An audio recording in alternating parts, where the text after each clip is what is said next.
exploro diversos profunds. Petit taller d'artesania és el nou treball de Derry Billow.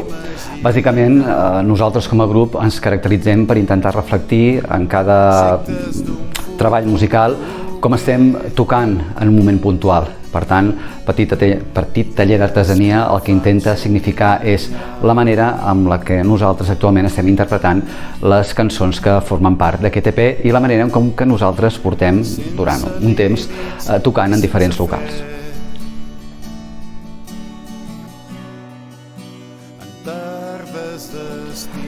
Vocalista Montse Clapés, en els coros la Susi, a la guitarra en Quim i també a la guitarra un servidor. Amb la certesa que ho seran.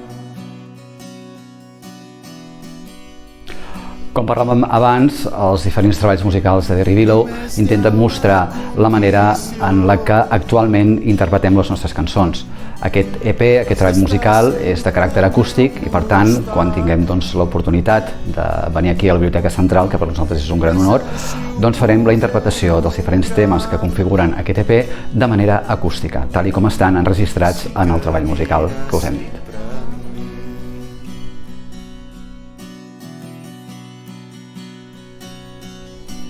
Aquest projecte l'hem estat treballant entre el 2003 i 2024 i es caracteritza bàsicament per portar en aquest treball musical, en aquest EP, tot un conjunt de cançons que ja teníem treballades, que ja teníem fetes, però que fins a data d'avui no havien estat enregistrades.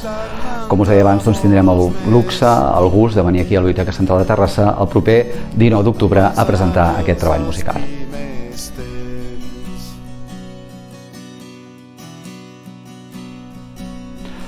Presentem en els concerts que farem i tirarem endavant aquest treball musical de manera acústica.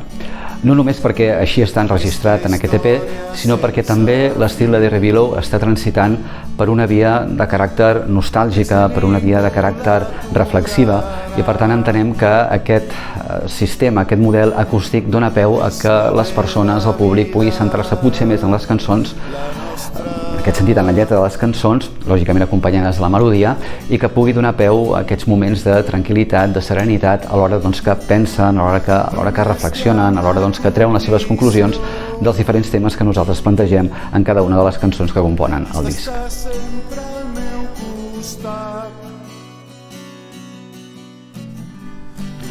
Com hem dit, vindrem aquí a la Biblioteca Central de Terrassa a presentar-lo. De fet, un servidor ja va tenir l'oportunitat de venir aquí, en aquesta mateixa casa, per presentar el projecte en solitari La sonrisa que mereces, de Jaume Arboledes. Volem agrair també a la Música Mancers Les Feres, que ens ha donat l'oportunitat de poder estar en contacte amb la Biblioteca Central de Terrassa i a partir d'aquí generar aquest vincle musical, cultural i, si em permeteu, d'amistat amb els companys i companyes d'aquí, d'aquesta casa.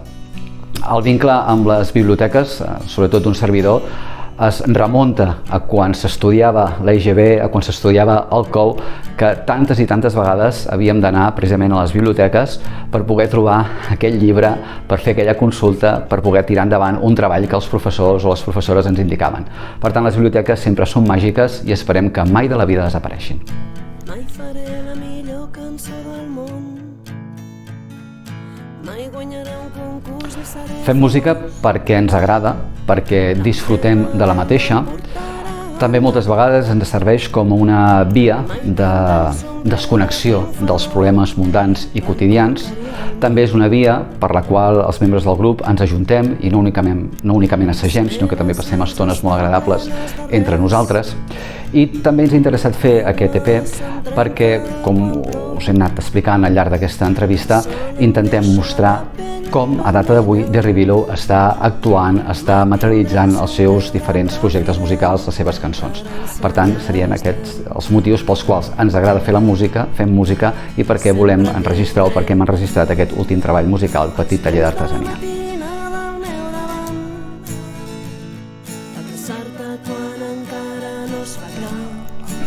Ens agrada que la nostra música l'escolti tothom, lògicament, com a qualsevol artista.